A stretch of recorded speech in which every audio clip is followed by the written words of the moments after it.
Hi guys, so in this video, I'm going to be sharing with you a few strategies that I think might be very helpful when you're preparing for your medical residency interview. Hi, I'm Dr. Shah and I'm a rural family medicine resident, and on this channel I share the realities of what it's like being a rural family medicine resident, as well as the lessons and experiences that I've had along the way. So let's get right into it. So in this video, I'm going to be sharing 5 tips that I think would be very useful for people to know, tips that I wish I had known when I was preparing for my interviews. The very first tip right off the bat, and I strongly believe that this is the most important tip, do not sound too rehearsed. That's tip number 1. Do not sound too rehearsed. And I know initially it sounds like it's a very strange thing to recommend, especially in a video where I'm talking about different ways to prepare for an interview, but I think it's very important to keep that at the forefront of your mind when you're preparing, because it does not look that great when you're trying to have a conversation with someone and they just sound like they're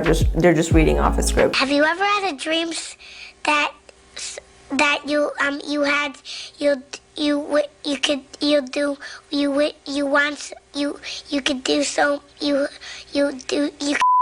Honestly, it's very difficult to gauge people's personalities, and that ultimately is one of the biggest things that at least my program looks for, is to see like the fit and if you fit into our culture. And I think it's very hard to showcase your personality in a positive manner if you are regurgitating something that you have just prepared. It doesn't really come off authentic. So always keep that at the forefront of your mind. And even when you're preparing, I would recommend that don't write down scripts, but just write down bullet points so that it seems more genuine in your delivery. So that's the very first tip that I would say, and easily one of the most important. The second one, generally you should structure your answer to the question. While you don't want to sound too rehearsed, you also are in an interview setting. So ultimately the interviewer is trying to get to know you.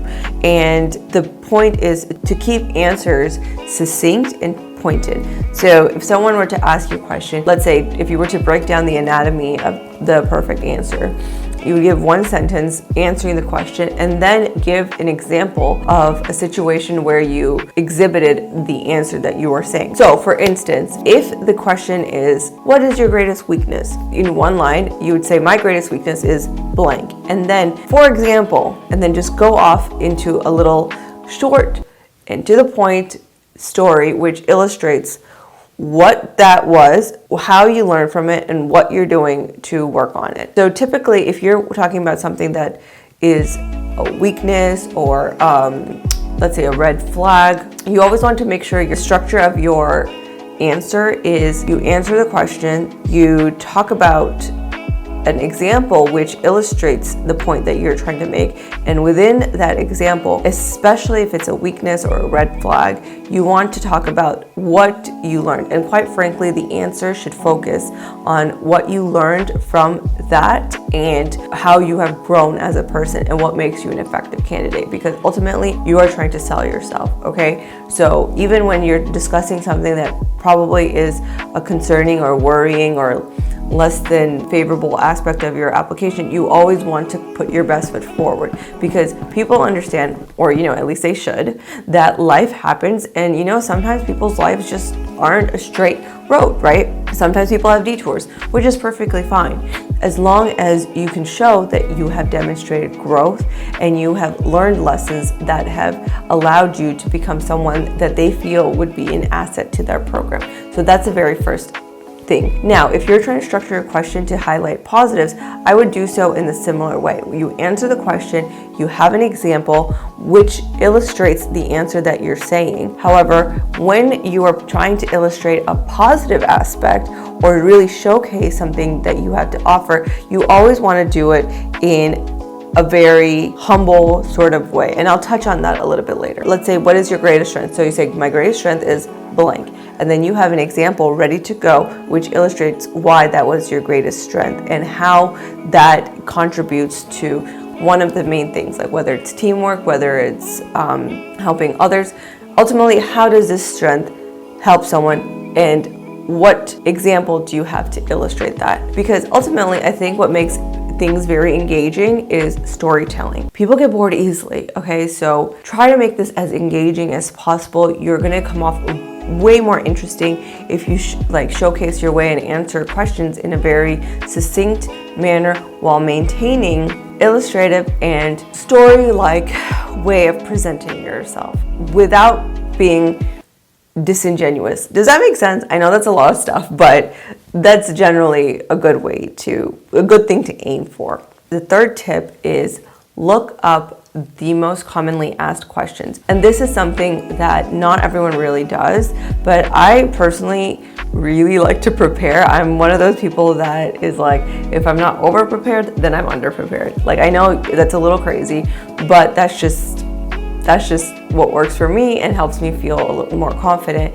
You don't necessarily have to go that far. However, I would highly recommend that you prepare the most commonly asked questions. You can easily Google what's the most commonly asked questions for medical residencies and then prepare accordingly, because chances are you will get at least one or two of those questions. For instance, typically, at least the way ours is structured and the way that I have had my interviews for medical residencies is usually the general structure will be like, the program will have a presentation of their curriculum and different aspects of what they want you to see that's unique about their program, and then you will go into a series of interviews. Generally, you will tend to have interviews with the faculty. It could be like associate program directors or just other members of the faculty. You may also have one or two senior residents that are interviewing you, and you typically have, let's say, about 5 to 6 people interviewing you. So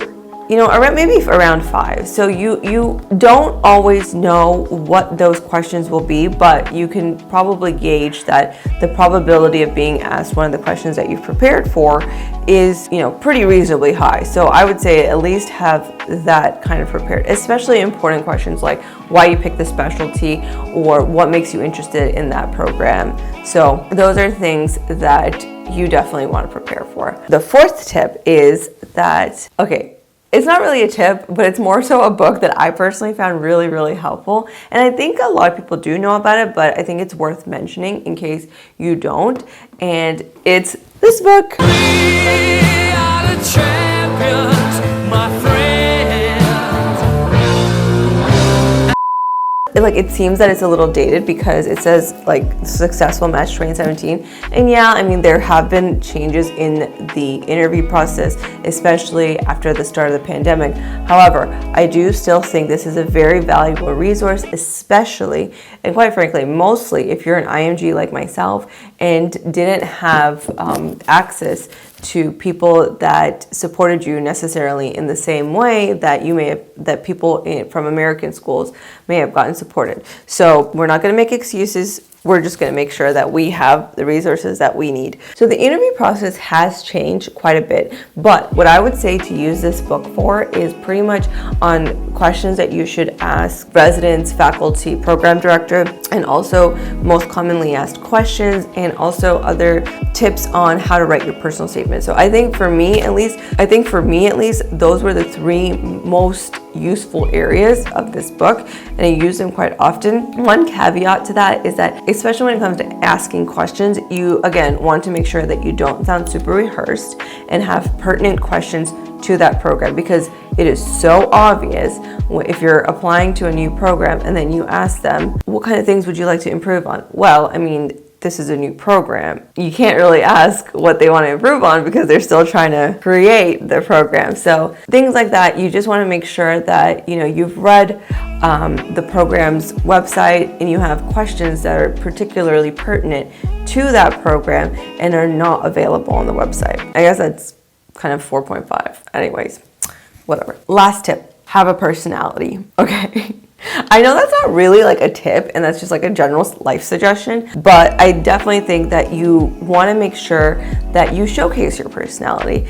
And some ways, and I know that it's a very nerve-wracking process, believe me, we've all been there. I know it's very nerve-wracking, and there's a fine line to tread. You can't completely be yourself because it's still an interview, but you want to be yourself just enough that they understand how you're going to interact with everybody. So it's a very fine line to play, and I'm aware of that. But the thing is that if you don't showcase that personality, it is so obvious. It does not usually work in your favor, to be honest, if you're not showcasing your personality.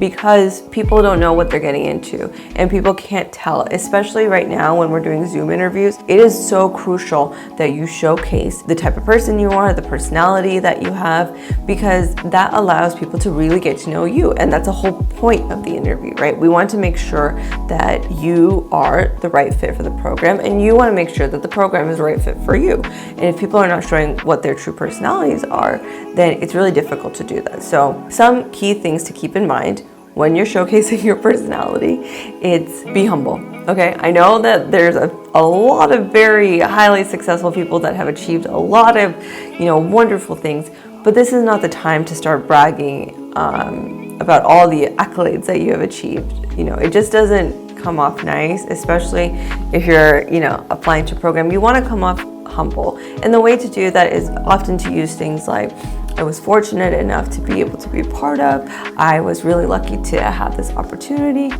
Just phrase it in that way, so that way it does not feel as though you are bragging and you don't come off arrogant that way. So that's one thing. Always be humble and show gratitude, okay? The next main tip about this person under the personality umbrella is this is an interview. Do not overshare, okay? I love it personally. I think it's great to really get to know someone, but I don't think it necessarily always works in someone's best interest to overshare about aspects of their life that maybe, you may not want everyone to know about, because ultimately this is a very professional interview, and when we are discussing candidates, we discuss them as a group. So after interviews are done, typically the people that have interviewed you, they get together and basically talk about you pretty much, because we're trying to share notes and see if the person that we're picking is the right fit. So if you're oversharing, just know that it's most likely not going to stay between you and the interviewer, because they are your interviewer. They are not your best friend. So just be mindful of that. And I know it can be extremely easy to fall into that overshare category, especially if, the interviewer asks you, oh, what is a really difficult time in your life? And, it may come off like, hey, this is a good opportunity for me to share like my deepest trauma. It's not. And I can tell you that for sure. Like someone may empathize with you to your face. And I'm just telling you this because, I just feel like people should know this. You may get empathy at face value, but it doesn't always necessarily translate into being a favorable part of your interview overall score. Because the thing is, so let's say, for example, if one of the questions is, tell me about a really difficult time in your life and what you overcame it, you can definitely share maybe like I mentioned, a one-liner of what it was. And if it's something really personal and really, you don't really necessarily have to delve too much into it. In fact, I would really urge you not to, because it's likely not going to stay between you and the interviewer. This is a committee decision, and full disclosure, the committee talks to each other, right? Because they want to get to know you. So I would say answer the question and then just go straight into what you learned and how that has allowed you to grow as a person and how that makes you a good fit for the program. That's always what you want to come back to. How has this experience, how has this challenge allowed you to become the best version of yourself, whatever that challenge may be.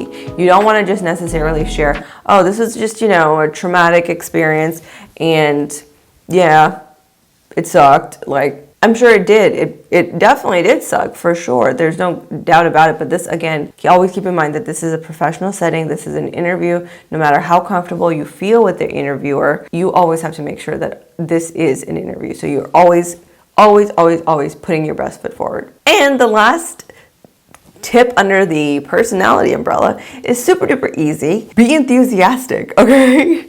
I think that's very easy to say, and I think it really goes without saying, but it's honestly so important, because literally there is nothing worse than someone who is not enthusiastic. You're not going to want them at your program because you're working a bajillion hours a week, and do you really want someone that's going to be like moaning and complaining about everything and then you know, it's already hard. Just be enthusiastic. Seem like you're going to be someone that's fun to work around, fun to be around for the next, you know, 3, 4, 5 years, no matter whatever, depending on whatever specialty you go into. Always come off very enthusiastic. Maybe not like a psychopathic level where you're just like smiling inappropriately at weird spots, but you know, just look enthusiastic, give off good energy. And yeah, like I would really recommend just, you know, doing whatever you can before your interview to put yourself in a good mood, because it really comes off. It really, really comes off. And one of the biggest things that I would say is that especially when it's not the formal setting and you're just doing a Q&A the day before, I would just make sure that you do come off enthusiastic, that you're fun, you're engaging, and you're fun to be around. Look like you're excited to be there, because you know that's ultimately what programs want. They want people that want them, right? That's human nature, right? So yeah, I hope that some of these tips were helpful, and yeah, I wish you the best of luck. You guys are all gonna do great, and see you in the next one. Bye.